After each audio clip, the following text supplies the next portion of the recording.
Happy Tuesday. Hi, Rodney. How are you? I'm good. How are you doing, Andy? I'm good. And look who's here. Angela's here. Angie from Southern California is with us on this holiday week almost, right? I think so. Almost. What's the Almost. what's the temp there, Angie? In California, it's about 42 outside right now here. I'll bet it's warmer than 42. My name is Andy Elliott. I'm a real estate agent, realtor here in Williamson County, Tennessee, and I am with my best buddy, Rodney Wilds, loan officer with First Trust, also in Williamson County, Tennessee. Reason for our show is share information on the market that's going on nationally and local. If you have questions about real estate or lending, getting mortgages, feel free to give us a text, shoot us an email, give us a phone call. Our contact information is all in the comments below or in the description box somewhere, wherever that is. So we're all set on that. So, how do you like our new setup? You like this new setup? Here's the old one. Here's the new one. Yes. All right. That's Feel pretty like flashy. yeah, I mean, it's like one of those, you're at the optometrist, right? You get that thing. You like A or B. Oh God, it's old cheesy had reactions. We got to turn that off. Did you see that? Oh no, don't do that. Yeah, the hearts. The Yeah, hearts. I shut Yeah. that off. Fortunately, they gave us this. Here, try it again. Try it again. So so if I put that up there, it gives Oh yeah, I seen man. one. I don't know. I've seen that, but I don't know. But that's a nice that, feature. that scares me. We've got anyway. So you got big plans for the pre-Christmas week? Yeah, we're just me and the family's going to be spending a little time at the duck camp, and then doing Christmas at home, and that's about it. That's what we like Nice. to do. It's currently 63 degrees with our friend out in California. 63. Well, it's not 63 here. Nice. That's a good temperature. All right. For the last show, I tell you what, I kind of loaded things up here and don't know how much we'll get to, but for the last show of the year, what we brought to the table are a few things. And number one is going to be there was a really good article about the Federal Reserve and their dovish pivot is a stroke of genius. We'll go through that a little bit. I don't know that it's a pivot necessarily. I don't know if that I'd view it that way, but we're going to touch on that a little bit. Then the next one is going to be about the magic number. Is there a magic number that people are waiting for before they start getting active in the housing market? And I'm going to say there probably is, but it is not carved in stone. That would be my first answer Oh, to that kind of a yeah. thing. There's definitely a magic number. There is a okay, good. All right, and then a couple of things on what to expect coming into next year. So let's start with this dovish idea of. What about a quick rundown on rates? Oh yeah, golly, I I must be mean, ready for let's Christmas. go. Sorry about Rodney. I think first we're going to start.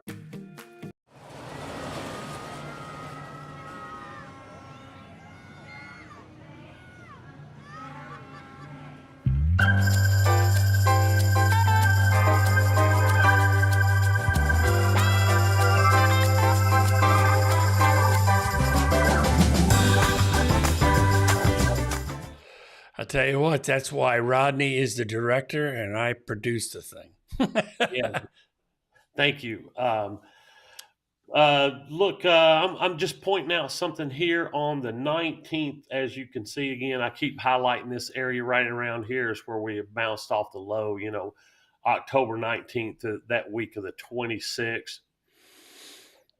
Since then, if you want to look at right here, we're at 96.5 basis points. And then we go all the way up to 101.45, or just say 101.5 to round it up. That is 500 basis points improvement since Jeez.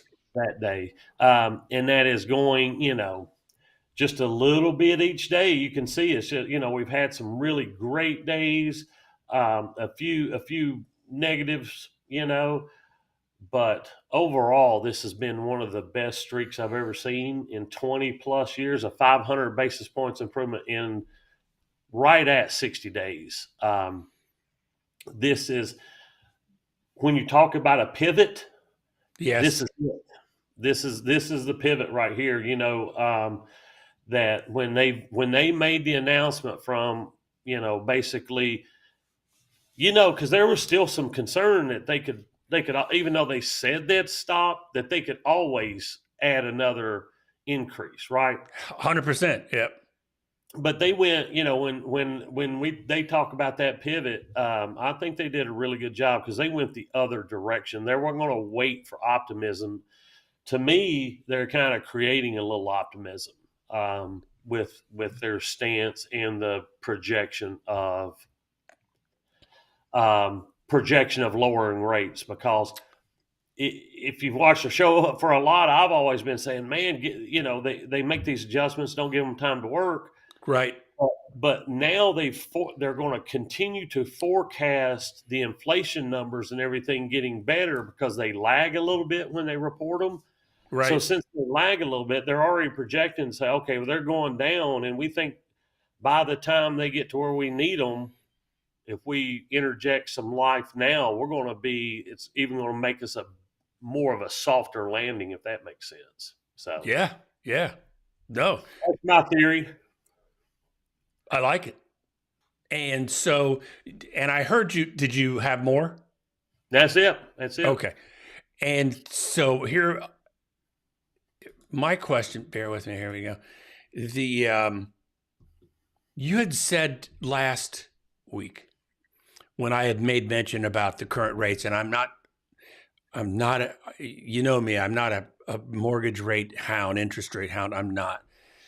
However, you said something last week that was interesting when I mentioned we're getting close, or it was a couple of weeks ago, we're getting close to 7. You said, well, gosh, given this right circumstance, it was 6.5 a couple of weeks ago, meaning lower rates are more available than what we see generally speaking. So let me pop this open. What I want to know is, what are you seeing now? Like Mortgage Daily News is here's what I'm getting at. They're telling me it's 6.64. If that's the case, then what you're saying is there's better rates for the right client probably available. Is that true? Yes, 100%. This mortgage-backed security coupon that we were looking at, it was paying 1.43 points for a 6% 30-year coupon. Mm-hmm. Okay, so that's saying that, now if an investor, now somebody's got to get it to me, which is going to add some basis points to that or deduct it a little bit. So we're really close to getting 6, like that being 6%, being, like if it was 2.5 or 3 there, I'm thinking a lot of people in the country would be offering that. No kidding. As their rate, yes. So we're not too far away from that 6%. I mean, right now, I think you could, the right client may be able to get very close to that. Isn't that okay? So here's my other question. You got me to thinking. One of the things that we've been talking about, and I've heard this from a podcast called Housing Wire, and Logan, I can't pronounce his last name, is the guy, and he's an economist. And he was the one, he did a whole show on rates, and one of the most important features was duration. When something sticks around a while, people get comfortable, they feel safe. We see it feel safe with that. And then we'll start to act because, again, we feel safe. Right. With as much that on that chart that you just showed us, I mean, anyway, it's a monster chart that we have there. Does the rates going down like that make it a little scary for you?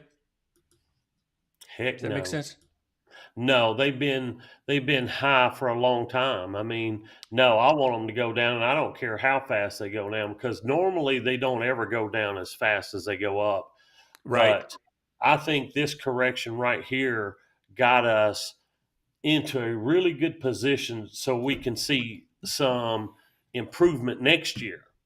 Like, I've always said, when we're going to talk about, but to get people off the fence, they got 4% now, or 3%, or 2.5% now, or could it Yep. even be below 2%? So, Yep. the before study said they had to be around 5.75 to move. Was our last study Right. that 80% of the people would move, or something like that. They were looking to move if they were in that range. So, in the high fives. So yes, as long as the faster we start 2024, the closer we start to our the end of the golden handcuff Right. will be is what I'm excited about. I'm in no way concerned about the opposite. Okay. So let's break down just a little bit about this article about the dovish pivot and the stroke of genius.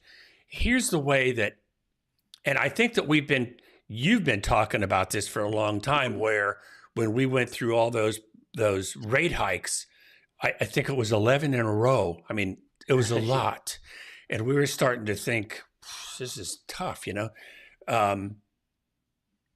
it seemed like it was happening, maybe not every month, but every meeting. I don't think they have a meeting every month, do they? I don't think so. I think there's all kinds of meetings, but not one where they're going to make announcements on rate changes. Right.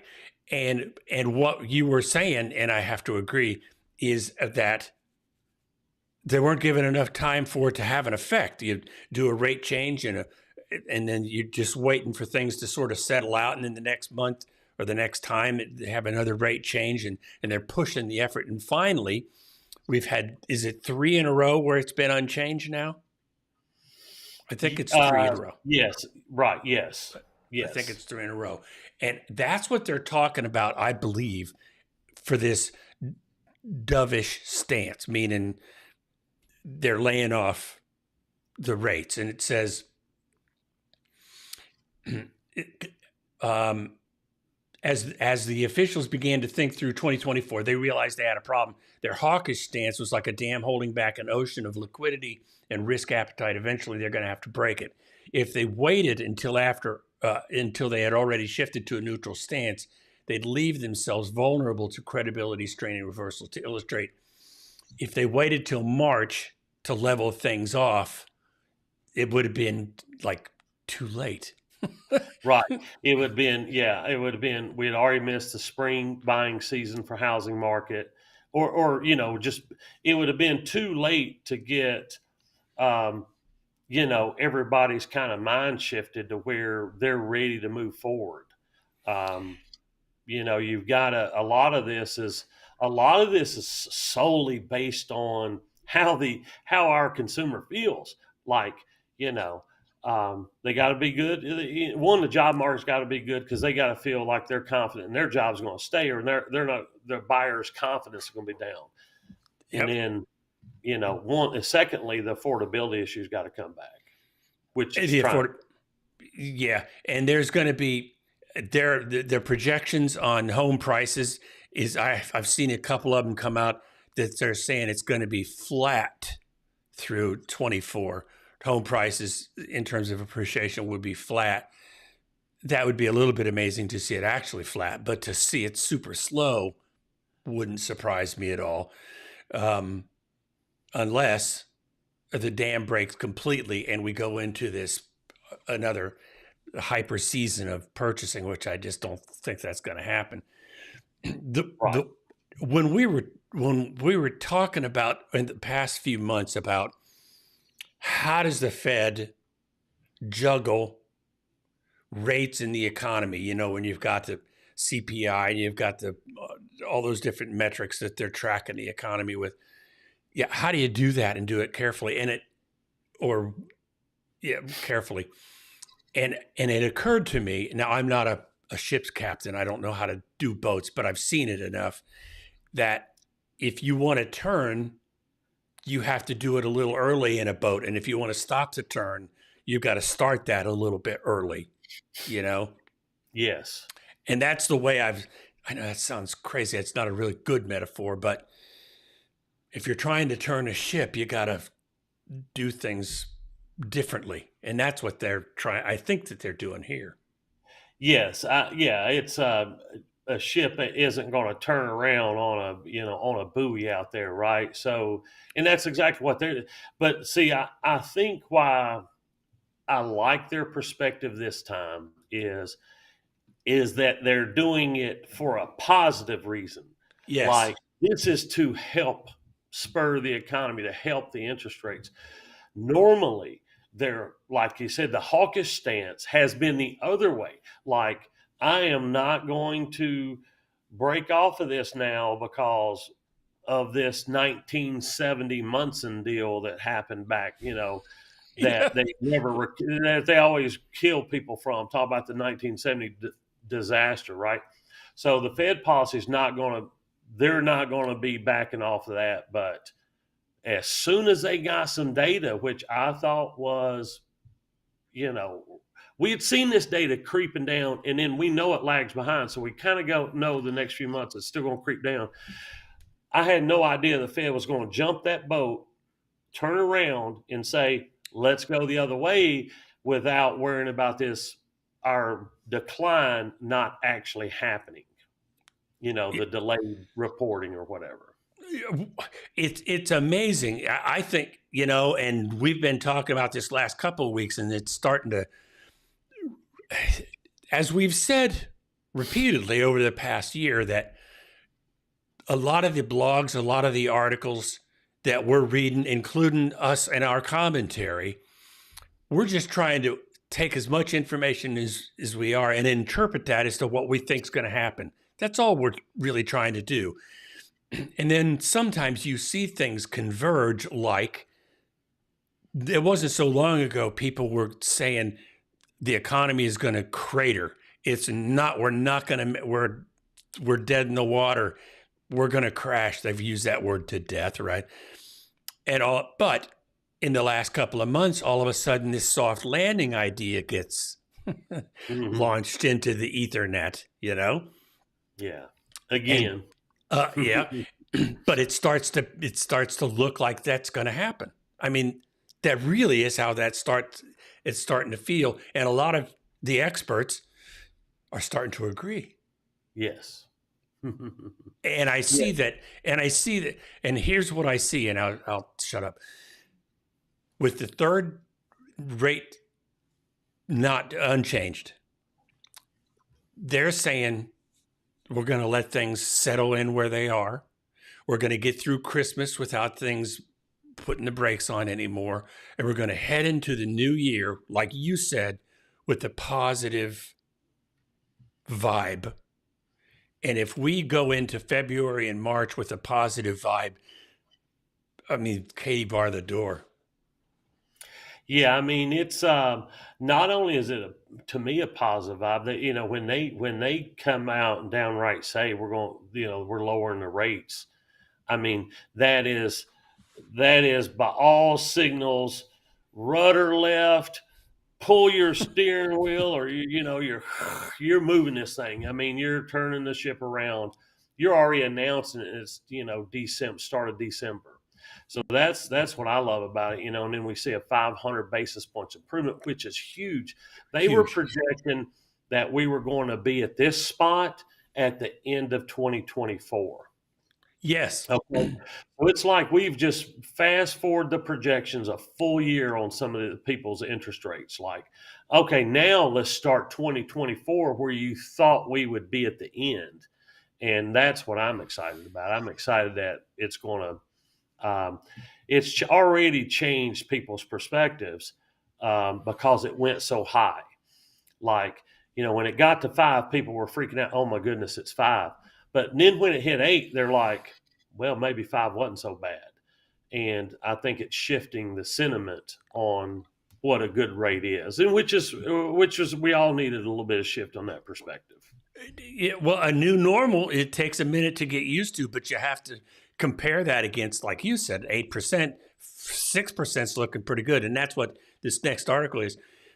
But the thing that I've noticed in the last 3 or 4 days, because I listen to a lot of financial podcasts, Housing Wire is one that's really good. And I also watch business channels on TV. Some of the things that I've noticed is, they're talking about those rate cuts already. People are starting to have conjecture about that. And I've seen estimations of from 3 to 6 rate cuts already, which is nonsense, in my humble opinion, because we just got the economy to slow down enough to where we're sneaking around, 2%, which is where we want it. That's the goal. We're not there yet. That's the goal. But if he starts cutting rates and money starts flowing too hard, what's going to happen? Inflation's going to rear its ugly head again, and they're going to have to go through this stuff. They're not cutting rates 6 times. That's just, and that was one of the major outlets too said that. Yeah, I mean, they can, you never know. I mean, you never know. If the thing about it is that I don't know exactly where we'd be if we didn't have the pandemic and then Ukraine right behind it. So, and then you throw in, let's say if something happens with Taiwan or Japan or any of that stuff, any other crazy world events, I mean, Yep. that could affect us. So giving out that though, it looks like the affordability issue is getting better by the second right now. It does. And so let's talk about the magic number that would reignite the housing market. And when I say reignite, I mean that in a responsible way. I don't know what term to use when it was COVID in that last 20 to 22, when it was stupid dollars chasing stupid prices. It was. Yeah, it was just crazy busy. I mean, it was just. Well, it was too, unhealthy busy. It really was, and I was looking for a word, and unhealthy is a good one. So what this article is about, or is what my interpretation of it is the mortgage rate's a magic number that would reignite the housing market. And here's some thoughts. And I'm just gonna read some of these, and then we can bounce what we think about it. Whether it's right or not, it's still interesting. It said, with one person, he said, absolutely, some industry professionals say, I told my team the moment rates dip below 5% again, or it's even 4.99, cancel your vacation because we're going to have the hottest market we've had in years. His name is Ken Barris, Berkshire Hathaway, kind of a big deal. Now, in my opinion, 4.99, I don't think so. What do you think? You mean it would 4.99? We might not get there, or 4.99 wouldn't create a frenzy. I'm saying it would create a frenzy, but you know what? I'm starting to rethink it after what you just said. But what his point was, anything below 5, and we're going to catch fire. You seem to say that.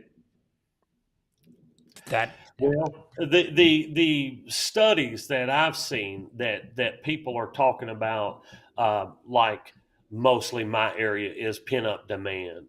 Like people who have missed out on a couple markets that would like to sell and haven't been able to sell in the last few years because of inventory. You couldn't sell. People wouldn't take contingency clauses on homes for sale, things like that. Yep. And then the rates shot up. And so that's taken care of them for another 2 years. So I think our area's got a lot of pent up demand. Oof. And initially, the study said around 5.75, that they thought that people got around 5.75, that's going to trigger them to start considering more. So I'm thinking, 5.75, we're going to see anything under 6 and under, we're going to start seeing people come off the shelf at a different rate But as it gets lower, everybody's going to be off the shelf if it hits the fours, in my opinion. Oh, 499, yes. Yeah, and there. I'm sure you've heard of John Burns Research is kind of a famous research consulting company, and they pinpointed the number. And this is just FYI, this is a recent document, so this isn't old stuff. We try to stay up to date. Anyway, their net magic number was pretty close to the same as yours, which is 5.5, and it said. And it said nearly 3/4 of respondents who plan to purchase their next home with a mortgage said, this is really interesting, they're not willing to accept mortgages above 5.5. But if you go later on, it said 80. Okay, in October, this is what you and I have talked about. The magic number, as you've said, is, I think it's a living number. It's going to vary. It's just not, some people's going to be fine with 6, but the majority of people are going to be, want 5. So it's like, and everywhere in between, there's hundreds of thousands of people joining the party, Yeah. And I guess what I'm trying to say, not very eloquently, is it's not carved in stone. So in October, a report from Bank of America, because all these financial places are trying to figure out who their demographic is or who their customer is and what do they want. They're all trying to figure that out. That's why so many reports. So this report from Bank of America found 62%, this is October, 62% of prospective home buyers were comfortable waiting for rates to fall before moving forward on a purchase. But that was a steep decline from April, when 85% of the same respondents said they'd wait until rates declined. My whole point is 20% of the people were more ready to go than just a few months ago. Patience is waning in that article, and that was one of the points on this article I really liked. That yes, it's finally somebody's put it in words. Is that patience is waning? Everybody that's been pinned up, they're tired of being patient. So that's why that kind of points to what you said about this magic number is a living, breathing number. Yes. That's constantly under move, but we're getting close to it. When we're talking about 5.5%, it's, some people could go out and get a 6% today. Well, and you've got that. It's absolutely true. And so here's the thing: when the rates get comfortable enough for the people that are in homes that they got to get out of, that they're ready to sell, that's when it seems like everything's going to really start to shift. When those houses become available, because right now home sale numbers are they're low, because there's comparatively few homes to buy, because nobody wants to sell yet.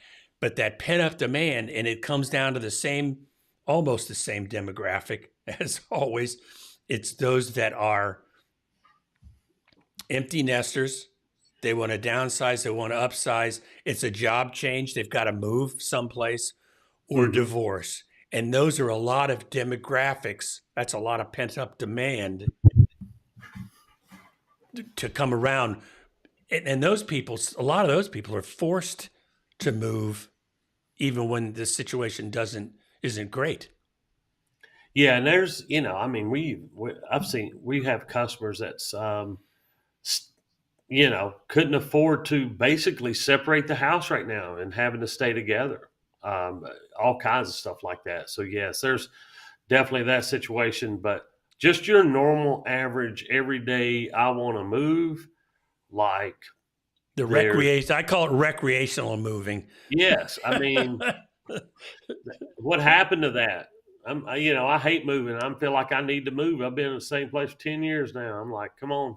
Yeah, we got to move. In this article, we'll move on to the next one right quick. it says here that 5% would solve the lock-in effect, and that's what we've been talking about. And oh man, that's going to be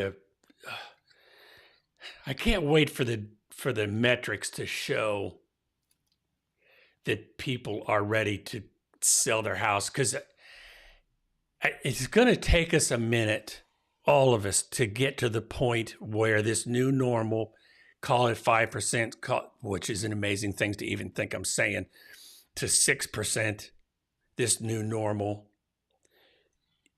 when people settle into the idea, we're not going back to 3. You know, we've got to accept the fact that it's going to be 4 or 5, and people will start to move again. That's all I'm getting at. Yeah, I think I would like to see the lock-in effect get abolished with how people move and turnover and things like that, because it's just it went from really the best market we've ever seen to the worst it's been in 20 plus years. So yeah, and I guess we would both be. I would be. I think it's honest for me to say that it's been kind of fun this last couple of years from 20 to 22, but I'd be the first to admit I don't think I'd want to go through that again for the buyers. right. I mean, because we're left with the fallout that we're left with is first-time home buyers are stuck. Yeah, and I think like it's when we have listings that's going to save the market. Like that's my prediction. Is listings will save us because you're adding buyers, but you're also adding inventory, and that's the lock-in effect. When we bust that and people are not holding on to a crazy low rate anymore, Yep. and the country operates like they normally operate. But right now everybody operates a little bit different because that lock-in effect. So yes, and have you ever heard of Zumper? Zumper? Zumper? No, I haven't heard of them. Zumper is an outfit that they follow the rental market and that kind of a thing. And since in our market, in our business, in our industry, close to 33%, something like that, first-time home buyers, they come out of rentals. That's what a first-time home buyer is. I mean, right. Technically it's 3 years, but that's where most of them come from, is a rental situation. And they're constantly doing reports on rentals, on renters and how their effect is, which lays over into our industry. It says 52.7% believe the new American dream is being untethered to home ownership.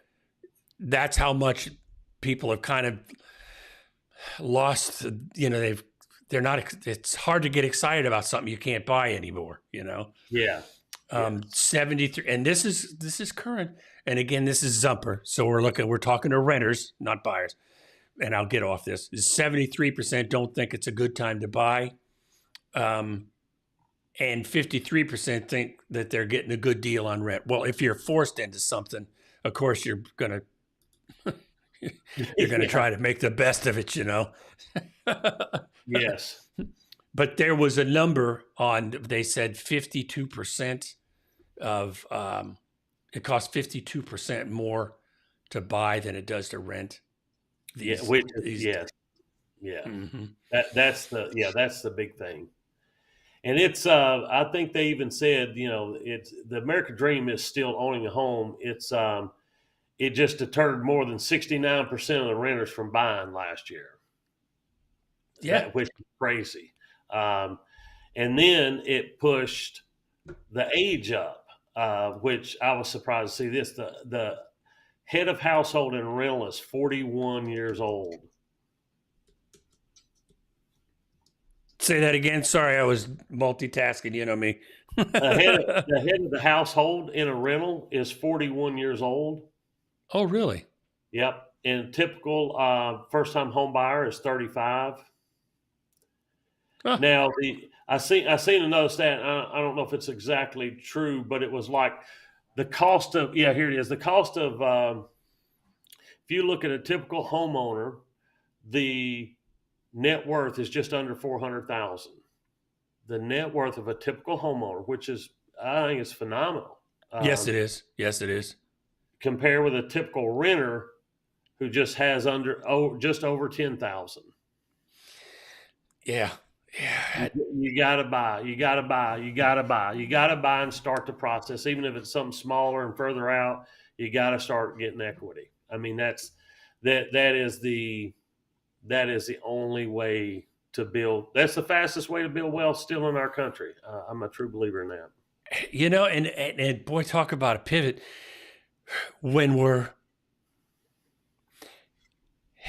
I don't know of anybody now.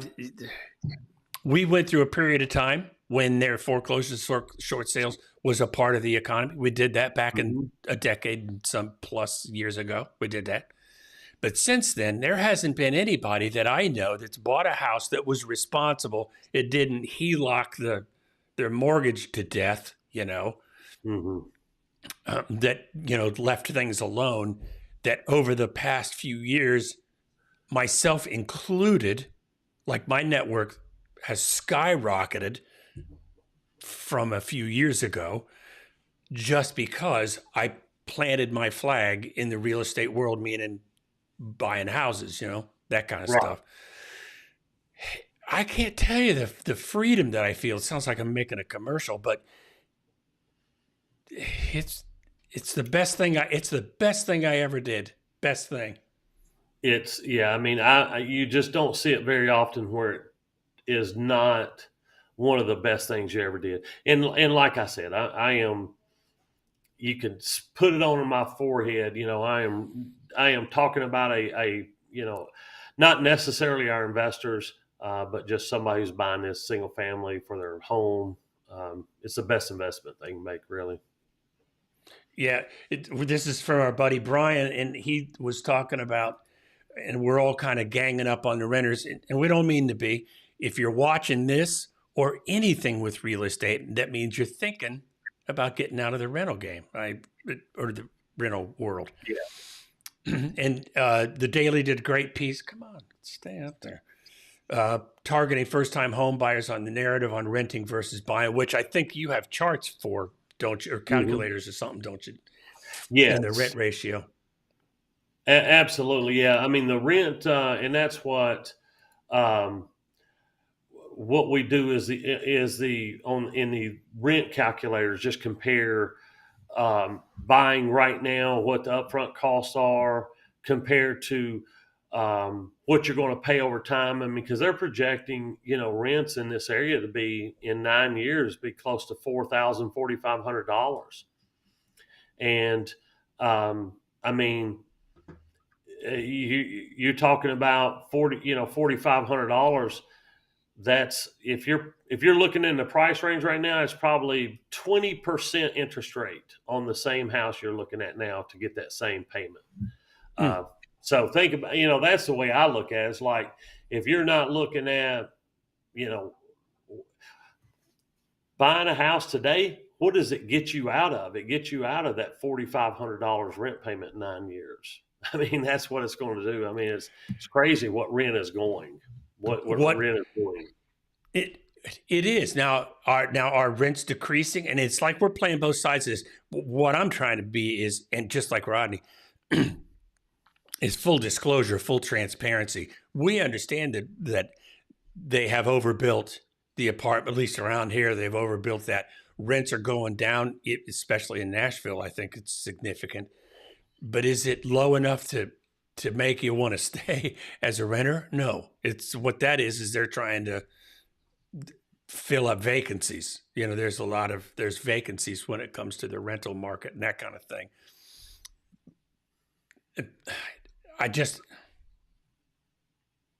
Most of the people, almost everybody that I sell over the years that I've sold homes to that were first-time home buyers, it was rarely the family situation, and almost always they had just gotten a notification from the landlord, whoever they are, that the rent was going to go up 10% or 15% or whatever it was. It was money motivation that got people to start looking at houses. Yeah, and it's it's a good time. I mean, rates are coming down. Prices have flattened. They're not going skyrocket, Mm-hmm. and in some areas they could even be coming back to you a little bit. Um, but before the rates hit any lower, if you're a first time home buyer, you better get in while the competition is low. Um, that's what I would be trying to avoid if I'm a first time home buyer. I'm trying to buy before the competition, just before every other person starts to buy when these rates get down. They're going to have move up buyers, people moving from other states, going to have a huge advantage because they have no contingencies. They probably have a lot more cash. Um, they're going to be the pick of the litter. They're going to be the ones that can come in and pay $50,000 over appraised value Yeah. and snatch it away from you. So Yeah, and yeah, you gotta. I'm shifting gears here. You do have to be careful coming into this next year about competition. You just do. Brian's got a really good question. I will field this and see what happens here. As a 30-year-old currently renting 1,000 square foot 2 bedroom for $39.50 a month, should I buy a home I am going to own for 3 to 5 years, or wait to purchase my 15-year home?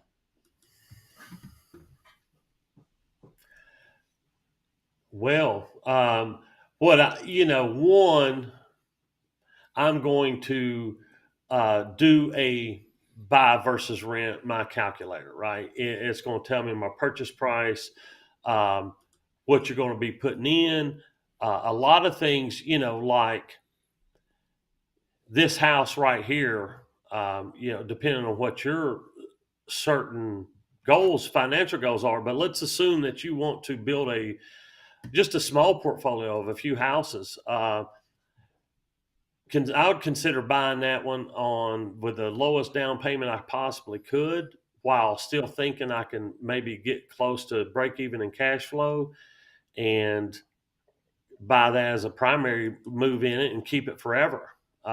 So yeah, but if you're, you know, 3 to 5 years, man, you've got to be, depending on what that area, you've got to be making money on that house. So I wouldn't, I mean, absolutely, I would buy if it was 3 to 5 years, and I'd honestly try to look at never selling it if it was me. And just hold on to it as a rental property. Yes, and then when you think you can get, and there's other renters that can give you a lot better advice than what I do, but I just let the renter pay it, and not try to cash flow too much. So you might get to a point where you put that on a 15-year note or something later down the road and lower your interest cost on it, and get it paid off. So, As an expert, what is the benefit of having a 15-year note over a 30-year in real world examples? well, I mean, you're going to just pay a lot less interest. I mean, Mm-hmm. a 15-year note, let's say, I mean, you're going to pay, say if it's a $3,000 payment on 15-year note, you're going to jump in there paying probably $1,000 a month out of that 1,500 towards principal. Where it's a 30-year, and say it's a $3,000 payment, you're probably paying 2,900 towards interest that very first month. So that's the thing. But for investment properties in 15-year terms, that's a whole different thing, because like I may be like, for him being 30, he has all the options under the sun, because he may not have to cash flow that thing right now, because he's not, it's not close to retirement or anything like that. He's got a bunch of options he can do just to let somebody else pay that debt for him. Mm-hmm. And honestly, if I was him, I'd sit there and keep cash out refinancing it, because a loan on these properties is the only tax-free money you get. Like, you go get $300,000 from a cash out refi, you get 300,000. You don't have to pay taxes on it. So And so for a regular homeowner, that typically, what's the normal time frame they move? 7 to 10 years, maybe? It used to be under 7 years. 7 to 10 years. So a 15-year, really, there's no benefit in that for the shorter term, right? Well, for me, it would. Like, I want to pay it off. I want to have I want to pay as least amount of interest as I can on my primary, right? As long as the renter's paying some other interest, I don't mind them paying it off a couple times is what you'd hope they'd do. You can sit there and pull out cash in the meantime as well. But when I'm talking about my primary, I would want to do it, try to get it down and paid off, as fast as I can. And everybody's different, but Right. In most cases, we're seeing winning. Whoops, I got the wrong one. No surprise, but the issue I experienced both as an agent and first-time home buyer is the lack of inventory relative to the competition. Yep. That's it. Yeah. It's only going to get worse, Brian, as the rates get lower.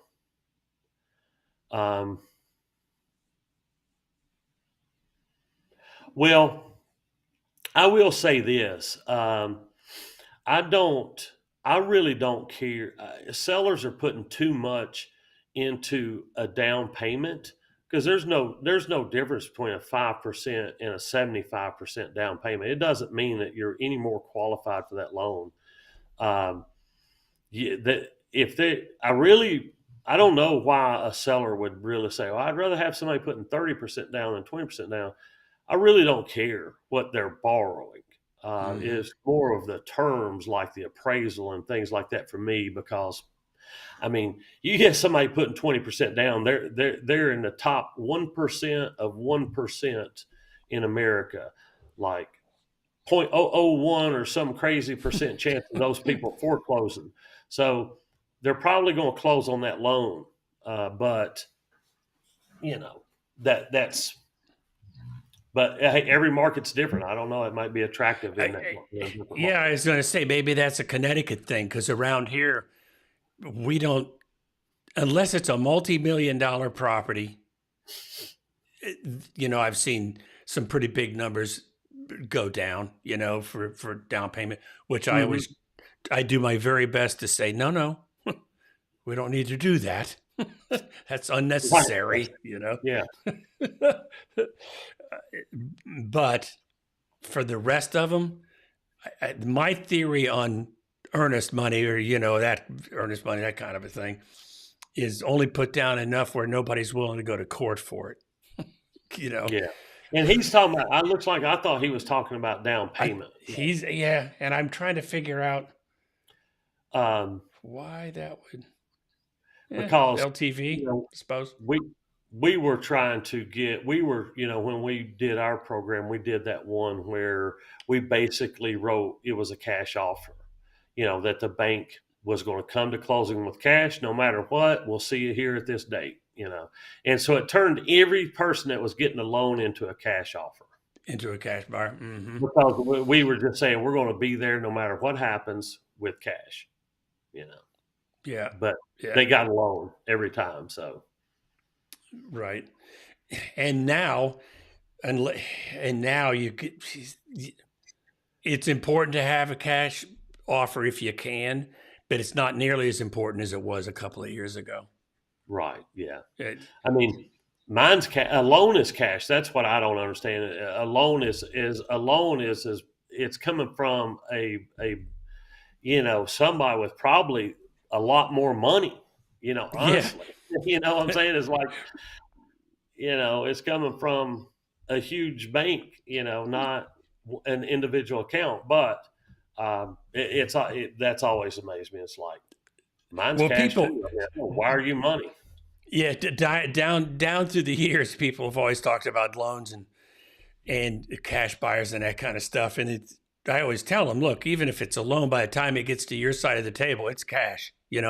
Yes, it is all cash by the time it slides across to you, and that's all right. The only difference, and I think everybody here knows this, that from the cash perspective, you just get to eliminate a lot of the complications. If you don't have to have inspections if you don't want, you don't have to have an appraisal if you don't want. Cash is king. You make the rules, right, and that kind of a thing. Some bald-headed mortgage guy requesting some crazy tax document. I get it. Cash, you don't have to do that. That wasn't what I meant, and I didn't say that.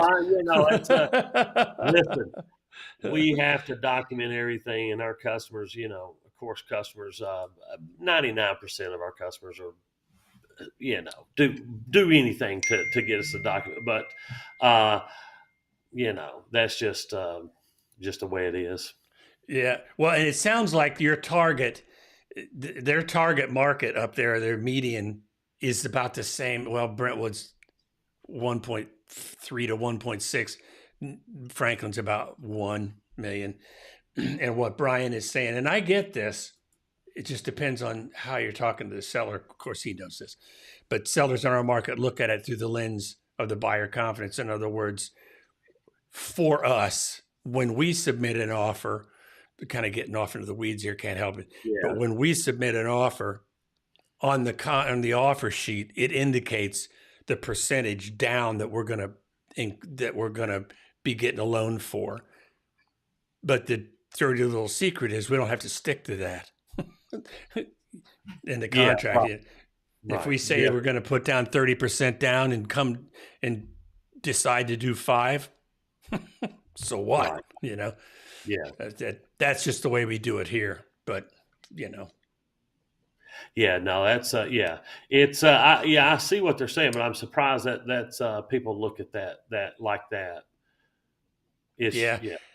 I've always now there is a point to it. I mean, I do agree that if you're putting more down, it's going to be an easier loan for whoever's doing it. But if you qualify, like if you qualify at 5% down, then like I said, your money's going to be there anyways. Yeah, no faster than the other money. And it seems to me, as I kind of dip into my negotiating brain, which is a whole different place, if we had high, and Mark, tell me if you think this way too, Brian, the biggest impact that kind of thing would have would be on a multiple offer. Otherwise, it's just either it's a good offer or it's not. It's because in a multiple offer, I'm taking every bit of information they give me and trying to put that into a meaningful position. Yeah. If you have two exact same offers, somebody putting a larger down payment looks more attractive. That's what I'm saying. I'm trying to get into Brian's head a little bit, and because like what Angie says here, which is, I think is exactly the point. Maybe they think it makes the buyer look more stable and more serious, which if I had 2 offers and what I can tell you the truth, if I had multiple offers and one was 3.5% down, 3.5% loan, and the other one was a 30% loan, I'm looking at 30% loan much more seriously. Because there's less that could knock them off dead center, You show me somebody, and this isn't a judgmental thing. Here I go to the negotiation. If I'm looking at a 3.5% or a 5% buyer, which is perfectly fine, but they don't have a ton of resources, which is indicated by the 3.5% or the 5%. If a big repair shows up, or what might be considered a big repair shows up in a house, there's a better chance that they'll have to say no to the inspection versus somebody that said, well, there's water in the wall, but we're going to take that wall out anyway and expand the kitchen, whatever. There's different degrees of success there. Yes. All of those points are super valid. I'm kind of just looking at this just as playing devil's advocate because it's definitely an advantage to have more down. But there's so many times, just like when I if I was giving him advice, as if he was Brian, talking about Brian purchasing, like my advice may be to buy with the least amount down. Go buy this, go buy your first house with an FHA, least amount down. It doesn't necessarily mean he doesn't have 100,000 in his checking account, or Correct. he couldn't do anything different. It's just choosing. He's just doing what I would think would be best for his financial future. But, and on the flip side of that, I've also seen people having to put 30% down because 15% down they wasn't qualified to purchase it. Right. So they're having to put, they may be putting all their savings in just to squeak under a ratio to qualify, which is okay too. I don't have a problem with that, but I definitely don't. I guess I look at the down payment a little bit less about how somebody's qualified, just for the fact that sometimes I think it's better to keep some of your cash instead of dumping it into the mortgage. Yeah. And boy, you could do a whole class on that. I'd be sitting in the audience, trust me. And here's what Brian says, which is exactly what you and I have experienced personally in some deals. Leads us into the second piece of the puzzle is appraisals.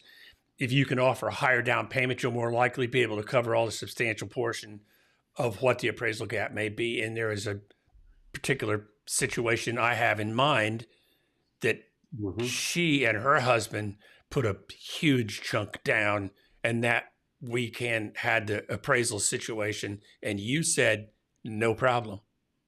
Makes no difference. Yeah. When you're putting a bunch down, it comes in lower. It just,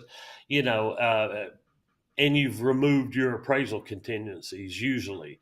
It's basically saying, so you've bought the house and it comes in low, and you're putting, for a buyer, if you're putting 35% down, okay, well, you went from 35% down to 28% down. It literally made no difference to the numbers or anything. It's just your loan to value in that case. But if you was doing the FHA or a 3.5% down, the seller would have to come down, and that's not going to happen in all markets. Yeah. It does in 99.9% of the markets. I think it would. A seller would come down. I've seen one not too long ago come down, but a year ago they wasn't coming down. It sounds to me like in Brian's market in Connecticut, which again I'm familiar with Connecticut. It sounds to me like they're having the kind of market that we had 18 months ago. Was we're getting some multiple offers, but not with 20. We don't have the appraisal gap going on right now, which is a nightmare.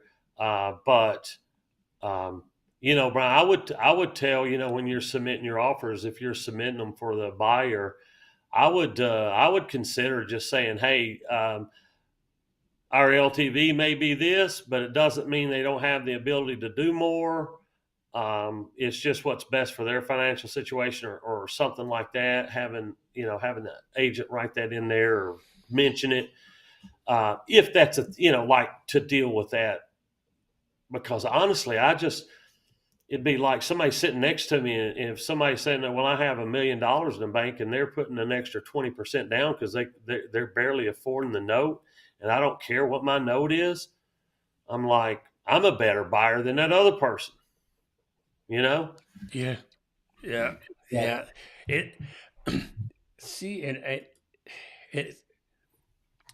this is just another thought from Ange. You put less down, have more. That's what you were saying before, having it in your nest egg, if you will, for lack of a better term. Well, you just, I guess as, you're just selling, you're just saying, if we have an appraisal issue, we'll deal with it. Right. That's it. Just because you're only putting 5% down, it doesn't mean you don't have money for an appraisal gap issue. It just means you don't want to give it to the mortgage company. Yeah. And I tell you, and that is correct, doing what you can with what's in front of us. Because I know over the last couple of years, And I've sold a lot of houses over the years, a lot. And it's amazing how specific each individual case is. You know, sometimes I'll have buyers ask me a question that seems general, you know, like how do you handle an appraisal gap? It depends. Yeah. Yeah. I mean, God, it depends. And I'm telling right now, honestly, if somebody asks me how to handle appraisal gap, I'm saying you tell a seller to come down. I mean, our market's not there. Our market's not where we need to pay an appraisal gap right now. Yeah. And this is exactly right. There's so many different ways to spin this.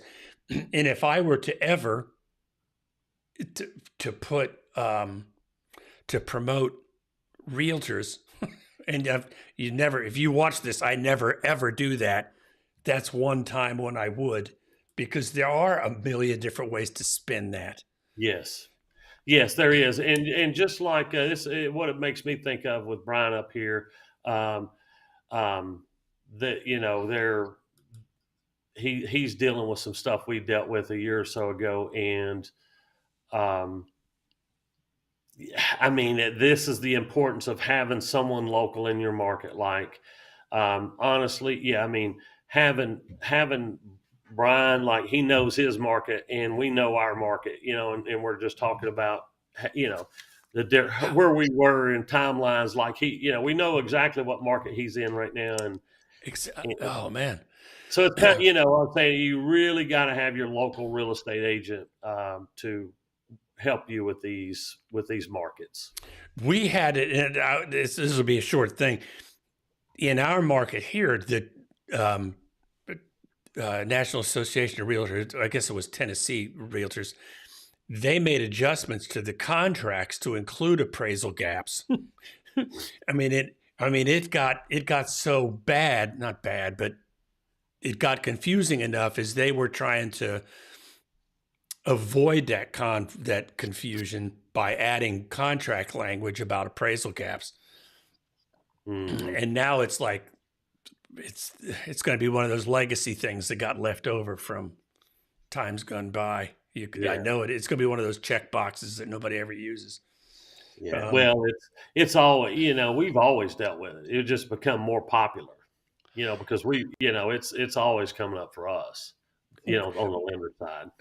Well, and back in years past, we try to roll all kinds of costs into the loan, and then we're pushing the limits on the appraisal, and can we make it? Yeah. I don't know. The answer to that is going to be a big no. Yeah, no, nobody's wanting to pay over appraisal. Buyers and sellers are on a pretty good footing right now, I think, in our area. And that's a general statement. There's going to be those cases where somebody absolutely falls in love with a house and they have to have it because it's the only house that works for them, or they're super picky. That client they'll overpay. And that's what it is overpaying it if that's a house that they have to have. But that's the only time. Rodney, I'm losing it. You've done gone, son. I'm losing it. So, Brian, I can't thank you enough. Angie, as always, you are such a good friend stopping by again. I bet you that Philip and Wendy are somewhere lurking about. If not, we'll see them later. This is going to be, Rodney, it's been a good year for us. I've had fun with you this year. Man, we've had a great year. I appreciate you, partner. Appreciate you, Brian, everybody. Philip, Wendy, watching all the time. Appreciate you. Yeah, and so this is going to be our last show for the year, but we'll see you. It's going to be, I don't know. January 2nd is on a Tuesday, isn't it? We'll have to think about that. We'll see you all next year, though. Sounds like the 9th, yeah. Hey, listen, Rodney, again, thanks for being such a good partner throughout this year with our little live stream dollars and cents. And again, I said thanks to everybody there, and Merry Christmas and Happy New Year. See y'all. All right, see you.